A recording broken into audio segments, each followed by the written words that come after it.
to talk about honesty, collaboration, empathy, and accountability from Mr. Dave Roemer himself. And he works with franchisees, direct employees, and business owners. And he is all about self-improvement, building your legacy, and tackling those boring basics because he has learned this hard truth that most businesses don't fail because the model is broken. Those businesses fail because leadership, accountability, and people systems break first. So we're here on the Marketer of the Day podcast with Robert Plank to talk all about it. We are brought to you by dfypodcast.com, where we handle the editing, publishing, and promotion so you can focus on the interview. And the interview we're focusing on right now is with Dave Roemer, author of So You Bought a Franchise, Now What? And there's a lot of practical advice and tools to help you achieve more success. And we're going to be talking about some of that today here as well, right? About achieving your goals, having a great team,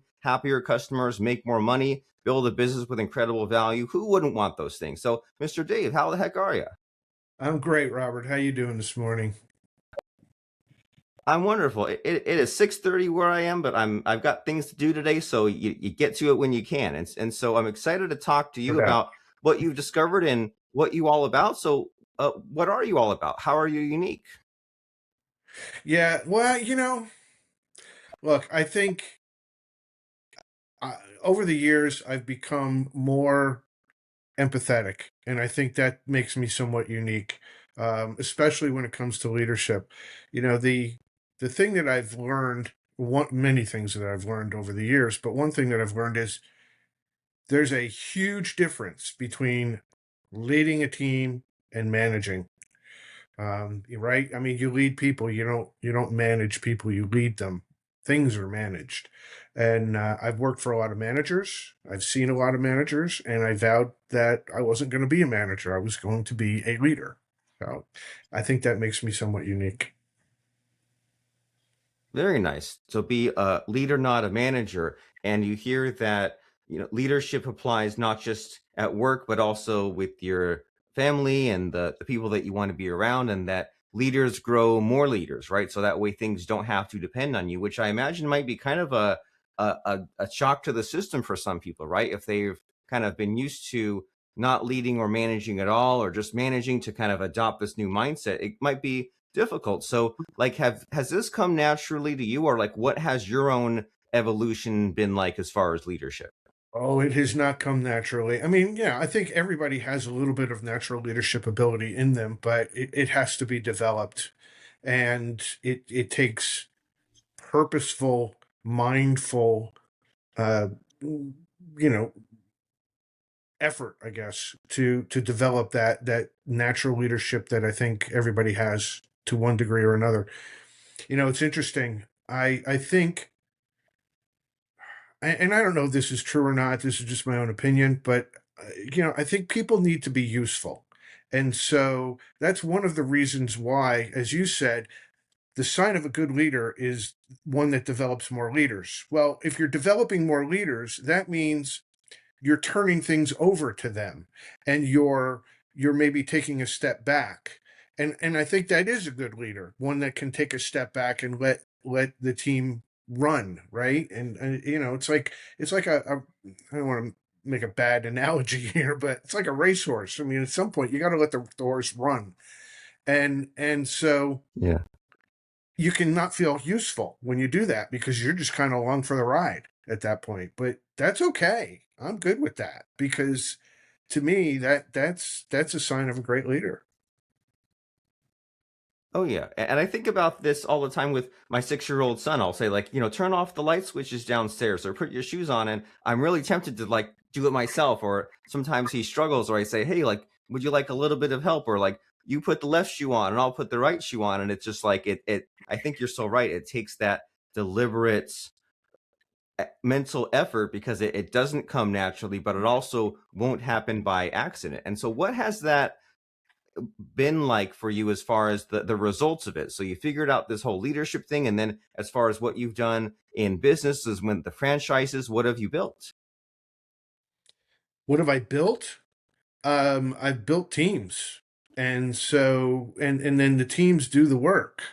Uh, you know, um, it's interesting. Bill Rosenberg, who founded Dunkin' Donuts, he was pretty famous for saying, an entrepreneur does not build a business. An entrepreneur builds a team, and the team builds the business. The entrepreneur at some point just has to kind of step back and let the team run. And to use your analogy with your kids, I mean, you're not going to continue to do things for your kids for their whole life, right? The whole purpose of parenting in Right. raising children is to teach them how to be people and how to behave and how to act and how to do things and how to live for themselves. And why do we do that with our kids, but we don't do that with our team? Why do we hold the reins so tight with our team? I think again, it goes back to maybe feeling useful.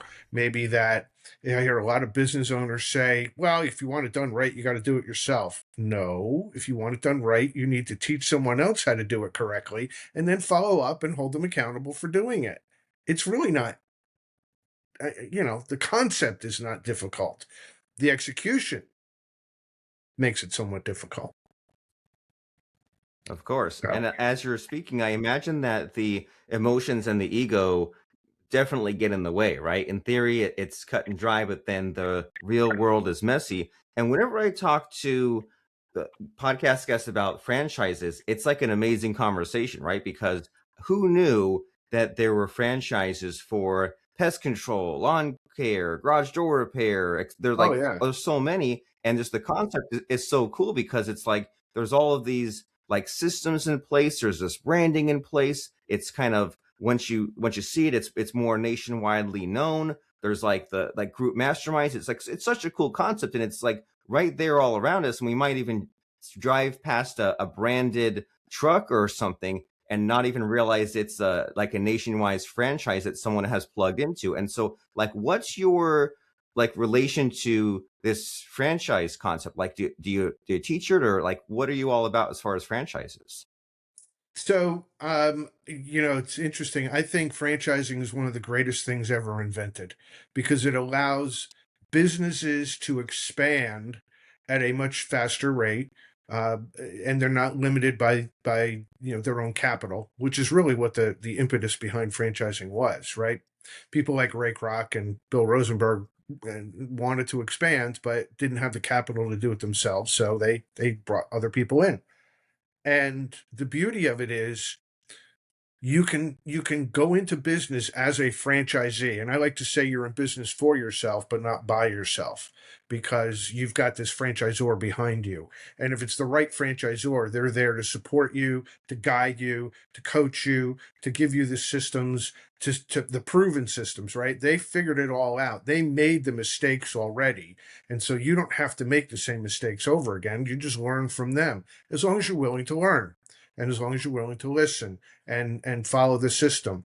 One of the best franchisees I've ever worked with said, I got into franchising because I didn't want to have to create the system. I just wanted to follow the system that someone else created.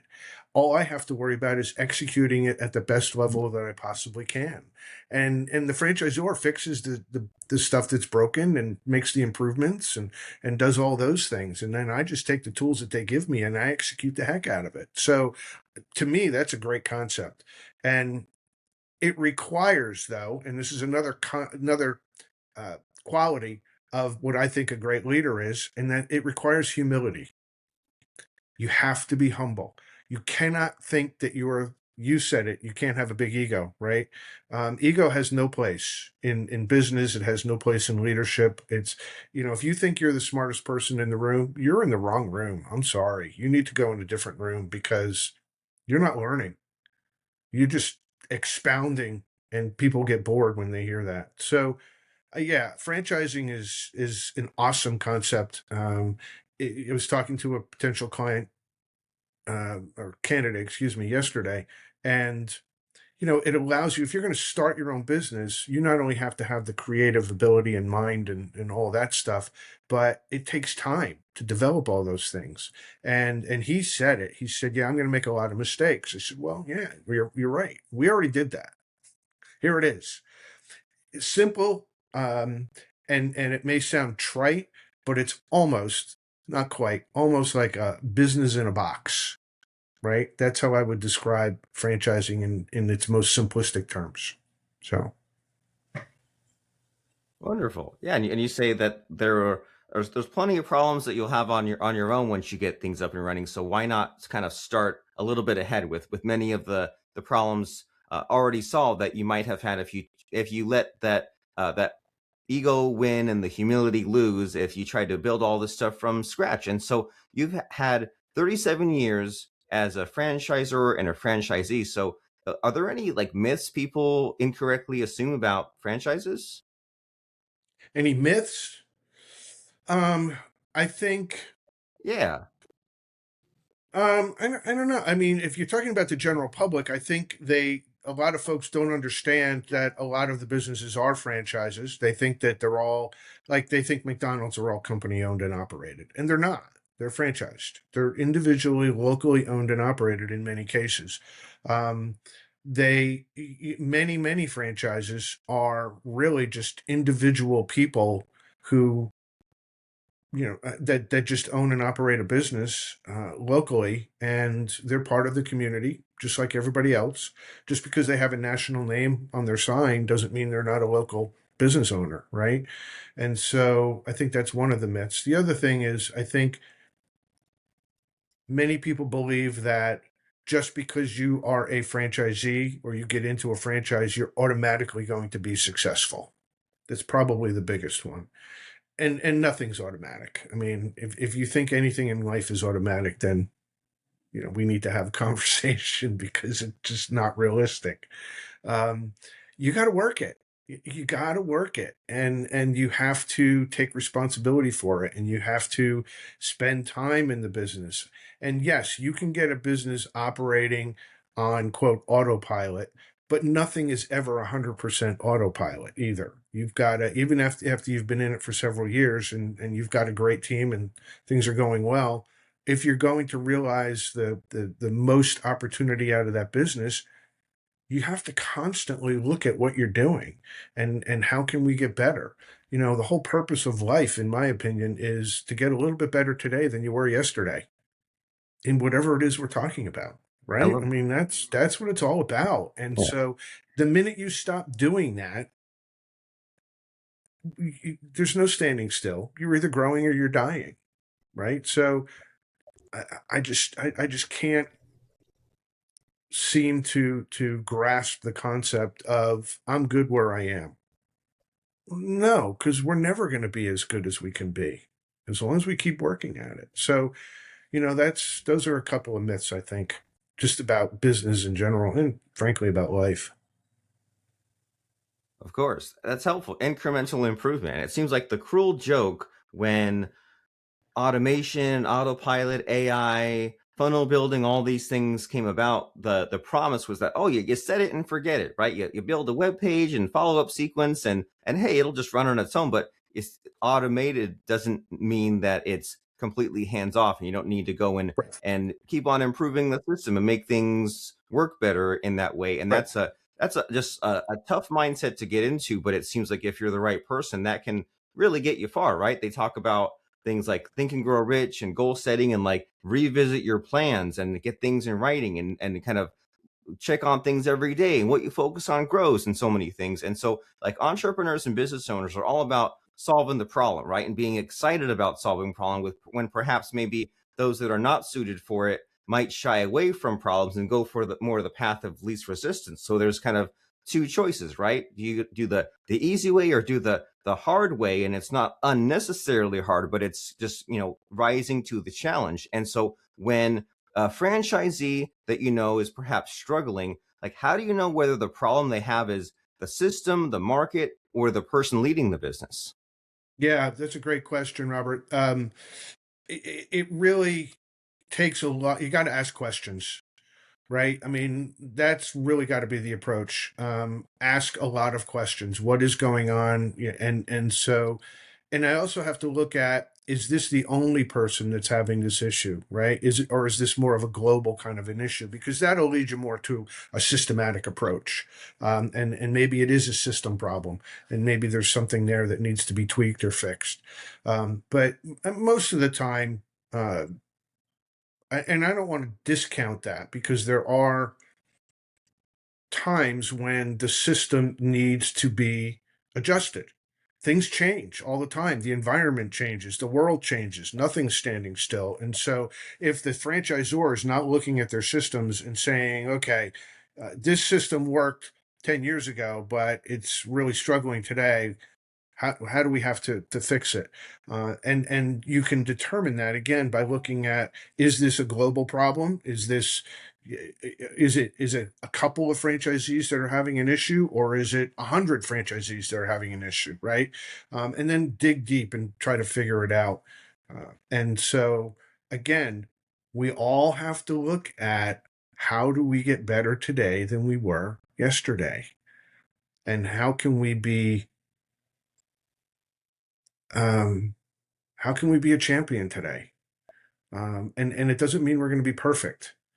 Vince Lombardi said that we strive for perfection. I'm probably paraphrasing him, but we strive for perfection in an effort to achieve excellence. And so perfection, while it may be unattainable, is always the goal, because we're going to pass excellence at some point, as we're trying to get to perfect. And so, and I personally, I think there's virtue in making the effort every day. So Yeah, I think so too. And I think about this concept all the time. Like when I was a kid playing baseball, they said, don't just Mhm. swing the bat to the ball, like follow through, swing the whole way around. And it's, even though it's like it's technically unnecessary, because once the bat hits the ball, it's gone. But like you can't just, if you say, oh, I'm gonna stop right here, then you'll stop even further short. So it's kind of a weird mental trick paradox. And I was really impressed speaking with you a few weeks ago. You said you like how Matthew McConaughey says that his role model is himself 10 years from now. And so it's like you're Yeah. just always on that path to self-improvement and getting there. And so we're definitely touching on a lot of helpful life advice, right? And it bleeds over. There's business stuff and there's life stuff. And this whole concept you mentioned of asking questions, it's such a good reminder, right? Because it's like anytime I've been inconsistent or I've known someone that's inconsistent, it's usually because like we're not asking those right questions, or you've got a goal or a problem and it's like so hard to break it down. And it's like, well, instead you just ask the questions and play around and be like, am I asking the right questions? Is it the right people? Like other ways this could be solved? Have we been doing this the same way for too long? And then next thing you know, now you've got the problem broken down into manageable pieces. And that's just a great piece of advice that, I mean, applies in so many ways. But you're the star of the show here, Mr. Dave. And so I want to make sure that we focus on what's important to you. So in these final minutes of our conversation, do you think there might be a missing question that I should be asking you? I just don't know to ask you. um, I don't know. I mean, we've talked a lot about what kind of motivates me and why I do what I do, and I think that probably the most important question that anyone can ask anyone else is, what is your purpose in life? What's your why? Right? Simon Sinek said, start with why. So yeah, I would say, what's my why? And I'll answer my own And what is your question. why, Mr. Dave? Yeah, Yeah, I've there we kind go. of, I've kind of alluded to it. My why is really to help people, as I said, get better, get a little bit better today than they were yesterday. So if I can help them by sharing knowledge and skills that I've acquired over the years, and I've acquired everything that I know from somebody else. I don't make any of this stuff up that I share. I get it. I got it from somebody that I worked for, worked with, a book I've read. It's all from somebody else. So if I can share that with someone else and help them be a little bit better today than they were yesterday, I'm good. That's what kind of floats my boat, you know? I love it. It's the abundance mindset. I'm sure it feels really good helping others. That way it's not just selfish. It's not just about you. And so if someone says, well, this guy, Dave Roemer, he's got a lot figured out, I could use his help. Who are you looking for? Like you're looking for someone who's like struggling with the franchise, starting a franchise, being in a franchise. Who's your target? Yeah, so our target right now, and with our brand, Complete Pest Solutions, we are looking for people that want to build a business, right? That want to use a business as kind of a vehicle to help them achieve their why, whatever that is. Whether it's they want to create a nonprofit or build a legacy for their family. Those are the folks that we're looking for, because those are the people with the growth mindset. They're not just I want to get to a certain point and I'm okay. They're constantly trying to grow. And so those are the folks that we're looking for to become franchisees at Complete Pest Solutions. Very good. So have that growth mindset, which it might not come naturally, but if that's not where you're at, you need to get tapped into that and want more and look to work hard and get big results and help other people in the process. So CompletePestSolution.com is where you can find out about that franchise. And they also have a phone number, 833-427-6006. And I'm really grateful that you were here, Mr. Dave, and you just told us what we need to know about getting in this right business owner's mindset and making things not too hard on yourself and living a fulfilling life. Because I think a lot of people, they're maybe unhappy with their job and they say, oh, well, maybe a business is the shortcut to my success, and maybe they fail or the business becomes another job. And so there's a lot to navigate, and we can't really do it alone, right? It's almost impossible. So we need people like you to mentor and guide us and just help us on the way. So CompletePestSolution.com is the place to find out about that franchise opportunity. But before I let you go, Dave, it's time for the scary part of the podcast where I try to stump you. I try to put you on the spot by asking about a fun or interesting quote or lesson that has served you. So what comes to mind as far as a fun or interesting quote or lesson? Yeah. I think my favorite quote of all time is there's two, but I'll go with the one. The experience of the customer will never exceed the experience of the team.